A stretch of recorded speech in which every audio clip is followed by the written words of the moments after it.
Hi guys, welcome to GDP jobs. మనకైతే ఒక మంచి వర్క్ ఫ్రమ్ హోమ్ జాబ్ అలానే పార్ట్ టైం జాబ్ అప్డేట్ అయితే ఉందన్నమాట. ఈ జాబ్ వచ్చేసి మనం వర్క్ ఫ్రమ్ హోమ్ చేసుకోవచ్చు, అలానే పార్ట్ టైం గా చేసుకోవచ్చు అనమాట. సో డీటెయిల్స్ అన్ని క్లియర్ గా 1 by 1 ఎక్స్ప్లెయిన్ చేస్తే వీడియో అనేది ఎక్కడ స్కిప్ రాకుండా లాస్ట్ వరకు చూడండి. అండ్ ఈ వీడియో కూడా చిన్న లైక్ వేసుకోండి. సో దాని వల్ల వీడియో అనేది వేరే వాళ్ళకి బి షేర్ అవుతుంది అండ్ వాళ్ళకి బి యూస్ఫుల్ అవుతుంది అనమాట. అసలు జాబ్ ఏంది అంటే మనం ఆన్లైన్ టీచర్ అనమాట. లైక్ ఆన్లైన్ లో మనకైతే స్టూడెంట్స్ అయితే ఉంటారు వీళ్ళ కంపెనీ సైడ్ నుంచి.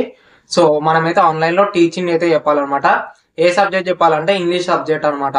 ఇంగ్లీష్ లో మీకు ఆల్రెడీ వచ్చు, నేను ఇంతకుముందు టీచింగ్ చేసిన అంటే ఒక మంచి ఛాన్స్ అనమాట. లేదు నా టీచింగ్ ఫీల్డ్ లో ఇంట్రెస్ట్ ఉంది, నేను ట్రై చేస్తా అంటే ట్రై చేయండి. ఫ్రెషర్స్ కూడా మనకైతే తీసుకుంటారు ఈ కంపెనీలో. కంపెనీ పేరు వచ్చేసి ప్లానెట్ స్పాట్ అనమాట. సో మీరు గూగుల్లో సర్చ్ చేసినా ఈ జాబ్ అప్డేట్స్ అయితే మీకైతే వస్తాయి.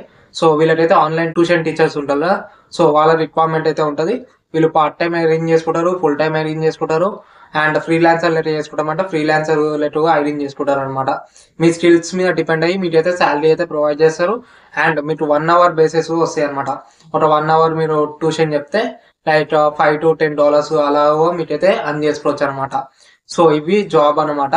సో మనమైతే ఆన్లైన్ లో టీచింగ్ అయితే చెప్పాలి వాళ్ళకి మెయిన్ వచ్చేసి. అండ్ ఇది 100% గ్యారంటీ అనమాట. నేను అప్లై లింక్ వచ్చేసి కింద డిస్క్రిప్షన్ లో పెడతా. సో అక్కడ నుంచి డైరెక్ట్ అయితే అప్లై చేసుకోండి. సో మీకు ఇంగ్లీష్ ఒకటి మంచిగా వస్తే సరిపోతుంది, డైరెక్ట్ జాబ్ అయితే అప్లై చేసుకోవచ్చు. అండ్ వాళ్ళ ఇంటర్వ్యూ ప్రాసెస్ వెరీ క్లియర్ ఉంటుంది అనమాట. సో అప్లై లింక్ అనేది కింద ఇస్తున్నా, వెళ్ళి అప్లై చేసుకోండి. అండ్ ఈ వీడియో మీ ఫ్రెండ్స్ లో షేర్ చేయండి, సో వాళ్ళకి యూస్ఫుల్ అవుతుంది. Thank you.